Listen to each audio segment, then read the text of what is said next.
You know, Dr. Eunice, something strange happened to me about a month ago. I mean, this was the weirdest thing, one of the weirdest things that ever happened to me. I was in Winnipeg. I had to go to give a speech.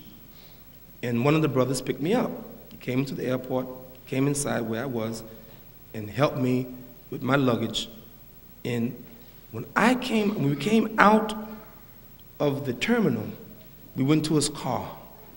Trust me what I'm telling you. The brother not only left his car door open, left his key in the ignition, and the car was on.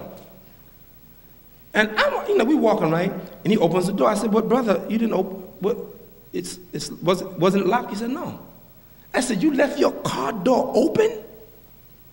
He said, "Yeah, with the key in it, and the car running, and it's still here." He said, "Yes." Boy, you better not do that in New York City. Now, see, I know you can do that in Gainesville, right? No? Sometimes? I mean, Sheikh Yunus, let me be honest with you. You know, I love New York, but you got to kind of be careful, right? One day, I left my house to go in my car, and I opened my car door, only to learn that someone stole my seat. Wallah, he stole the seat to my car. The whole day I drove around like this.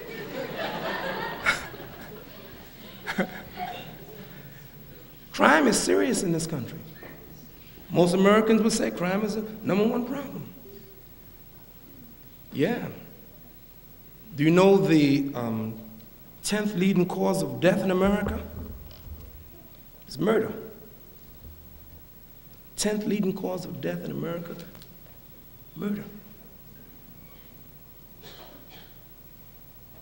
You can expect over 30,000 women to be raped.